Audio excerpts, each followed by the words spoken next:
but the vocal version does it slightly differently. So be aware that you can play the same rhythm again, da da da da da, if you want, or you can fill that rhythm out, which is what most people tend to do. Now this is really great because it proves to us that if we're writing songs, we don't have to come up with a million different rhythms. We can come up with one really solid rhythm and repeat it until the wheels come off. I mean, 11 times in one head is pretty extreme. I can't really think of any other tunes that do it to this extent. So it's a really great demonstration of you don't have to be hugely creative. It's just taking a small morsel and using it in inventive ways. Now, another interesting compositional thing you'll notice in this tune is the A sections. The melody is kind of generally heading in a downwards direction, and the B section, by contrast, is generally heading in an upwards direction. Downwards direction is like a release of stress and a release of tension. It's like a release. Whereas the B section is trying to build up a little bit more tension. It's trying to build up a bit more excitement before our final A section brings us back down to earth. Just listen to an A section versus a B section. Notice that it's kind of generally heading in a downwards direction. Here's an A section. 2, 3, 4. Lower. Lower again. Let's listen to a B section. 1, 2, 3, 4, 1.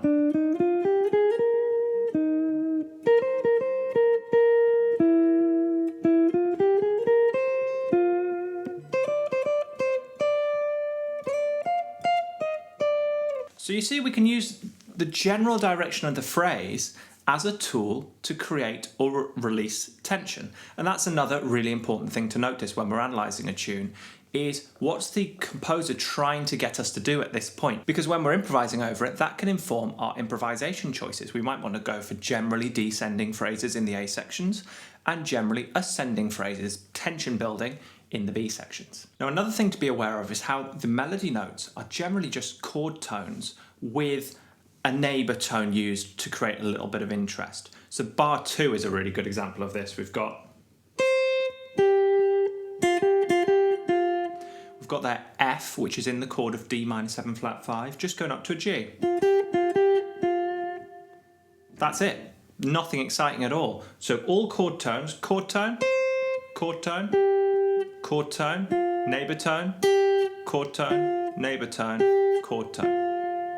All diatonic, no outside notes. In fact, there's only 2 non-diatonic moments in the entire tune. So the majority of the tune is in C minor or E flat major. So how do we identify the non-diatonic points? Well, simply put, we look for accidentals in the melody.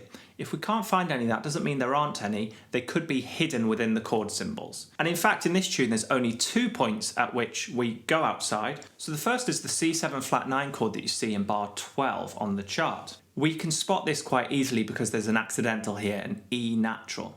Now, hidden within the chord is another flat as well, the C7 flat 9, that's a D flat. So we need to think, well, what scale do we get if we play an E natural instead of our E flat, and if we play a D flat as well in that scale? And as you can see, that gives us C Phrygian dominant. Now what that really is F harmonic minor played in its 5th mode. So it's just an F harmonic minor scale.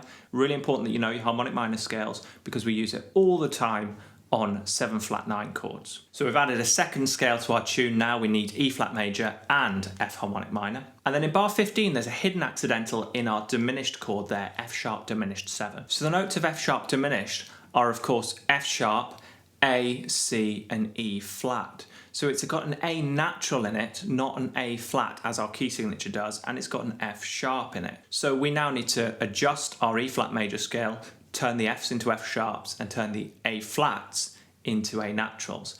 And that gives us another harmonic minor scale, D Phrygian dominant or G harmonic minor, whichever way you want to think about it. I generally just stick to thinking of the classical scales, major, harmonic minor and melodic minor. If you're unsure of how to play harmonic minors, then check out this video here and it will guide you through how to play those 3 really important scales, the major scale, harmonic minor scale and melodic minor scale. And then the final thing which I think would be useful to discuss in this first video is the crotchet triplet rhythm that we see in a couple of the bars of the B section. Now the triplet is a hugely important rhythmic element. Triplets clashing with duplets gives us the swing feel of jazz. It is that essential African rhythm that forms swing, and we need to be really confident at all sorts of triplets, not just crotchets but quaver triplets as well, which gives us that classic walk the dog feel. Now if you don't know where to start with tuplets at all, again, don't worry, I've done a deep dive on tuplets up here, and let's use the method outlined in that video to remind us how to count these crotchet triplets. So a triplet means 3 notes into the space of 2. So our very first step is to choose the counting subdivision row, which correlates with the number of notes required. So we're looking at this chart here, and we know that we need to fit 3 notes in, so we're going to use the 3rd row, which is our triplet row. Next we ask ourselves, how many whole beats does this triplet cross? So again, if we look at our tune, we know that we've got 2 triplets in this entire bar, which means one triplet must cover 2 beats because we're in 4/4 time. So we know that we need 2 columns because each column represents 1 beat, and this covers 2 beats. Step 3 is to group and accent the subdivision row using the same value as the number of beats from step 2. So what this means is we're going to look at that triplet counting row, 1 perlet, 2 perlet, 3 perlet, 4 perlet, and we're going to accent it every 2 syllables. So instead of going 1 perlet, 2 perlet, which is accenting it every 3 and feels easy because the numbers become our anchor, 1 perlet, 2 perlet, 3. We're going to accent every 2 syllables, 1 perlet, 2 perlet. And that's how we get a crotchet triplet over 2 beats. 1 perlet, 2 perlet, 1 perlet, 2 perlet, 1 perlet, 2 perlet, ba, ba, ba, ba, ba, ba. Then to get the second half of the bar, we simply change the number to 3 and 4 because we're in beat 3 and 4. 1 perlet, 2 perlet, 3 perlet, 4 perlet, 1 perlet, 2 perlet, 3 perlet, perlet. So there we're getting perfect division of those crotchet triplets, and we're placing them exactly where they go mathematically. So in the next video, we're going to talk about the harmony in more detail and start to look at how to tackle this from a comping perspective. And in the 3rd video, we'll start to discuss soloing ideas and how to create a solo on these changes. So be sure to like this video, subscribe, ding that notification bell, and share with any of your friends who you think would benefit from being kept up to date with these videos. And as always, I hope you're all doing very well, getting plenty of practice in, and I very much look forward to seeing you in the next one. Cheers! Roll up, let me embed a story you'll never forget. A drip, drip, you're drowning in debt now. You can't buy your way out, and I heard you find it difficult to cope. Well, here by this bottle full of hope.